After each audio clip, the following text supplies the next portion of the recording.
जो मनुष्य अंत समय में इस भागवत के श्लोक को श्रवण कर लेता है वो अवश्य भगवान के गोलोक धाम को चला जाता है। जो मनुष्य श्रवणासन पर रखकर इस मंत्र का दान सत्पात्र को देता है वो अवश्य मोक्ष को प्राप्त करता है। जिस मनुष्य ने अपने जीवन में कभी भी श्रीमद् भागवत कथामृत का लेश मात्र भी पान नहीं किया है उसका जीवन चंडाल और गधे के समान है। उसने व्यर्थ ही माता को कष्ट देकर पृथ्वी के भार को बढ़ाया। जब करोड़ों जन्मों का पुण्य होता है तभी यह कथा मत प्राप्त होता है। इस कथा के लिए कोई निश्चित दिन नहीं है, इसे हमेशा ही सुनना उत्तम है।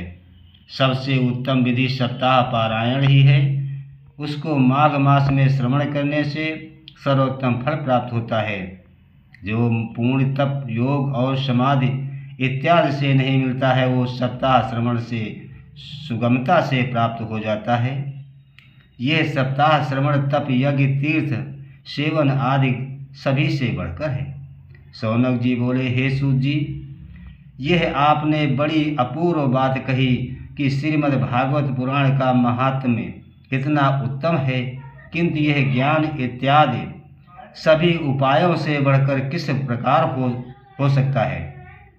सूत जी बोले, हे शौनक जी, यदुनाथ अमर्यादा पुरुषोत्तम भगवान श्री कृष्ण इस भूलोक को त्याग कर जब अपने गौलोक धाम को जाने लगे तब उद्धव जी बोले, हे माधव, आप अपने भक्तों को त्याग कर अपने नित्य धाम को जाना चाहते हैं, किंतु आपके यहाँ न रहने पर यह कराल कलयुग आपके भक्तों को अनेक प्रकार से कष्ट देगा और उनके स्वभाव में परिवर्तन कर देगा।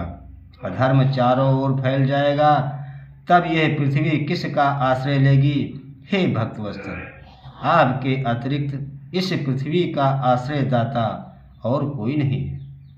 आप निर्गुण निराकार होते हुए भी सगुण रूप होकर भूभार उतारने के लिए ही युग युग में पधारते हैं। कलिकाल के मनुष्यों के लिए निर्गुण उपासना करना अति कठिन है।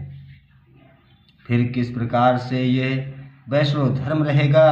उद्धव जी के ऐसे वचन सुनकर भगवान श्री कृष्ण जी बोले, हे उद्धव, मैं अपने जाने के पश्चात श्रीमद् भागवत शास्त्र छोड़े जाता हूँ।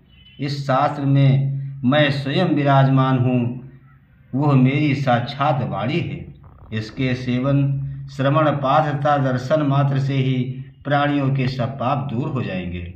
कलयुग में कोई भी साधन इस सप्ताह श्रवण से बढ़कर नहीं माना जाएगा, इसलिए इस सप्ताह श्रवण का विधान किया गया है। सूत जी बोले, हे मुनिवरों, जिस समय संत शिरोमणि सनकादि ऋषि सप्ताह श्रवण की महिमा का वर्णन कर रहे थे उसी क्षण एक आश्चर्यजनक घटना हुई। वहाँ पर भक्ति ज्ञान और वैराग्य हरे कृष्ण हरे गोविंद हरे मुरारे हे नाथ नारायण वासुदेव आदि भगवान के नामों का उच्चारण करते हुए प्रकट हुए। भगवान की परम प्रिय भक्ति को आते देखकर सब ऋषिगण बड़े प्रसन्न हुए। भक्ति ने कहा, हे कलिकाल के प्रभाव से नष्ट हो चुकी थी, किंतु श्रीमद् भागवत के कथामृत से सींच कर सनकादि मुनीश्वरों ने मुझे पुनः पुष्टि प्रदान की है। अब मेरे निवास का स्थान बताइए। यह सुनकर सनकादि बोले, हे भक्ति, तुम भगवान को अति प्रिय हो और भक्तजनों को पुष्टि प्रदान करती हो, इसलिए आप उन्हीं भक्तजनों के हृदय में विराजमान हो जाओ।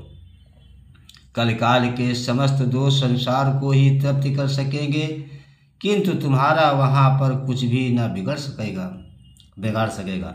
सूत जी बोले, हे शौनक जी, सनकादि ऋषियों के यह वचन सुनकर भक्त उसी क्षण हरिजनों के हृदय में विराजमान हो गए। अब हम आपको चौथा अध्याय सुना रहा हूँ। सप्ताह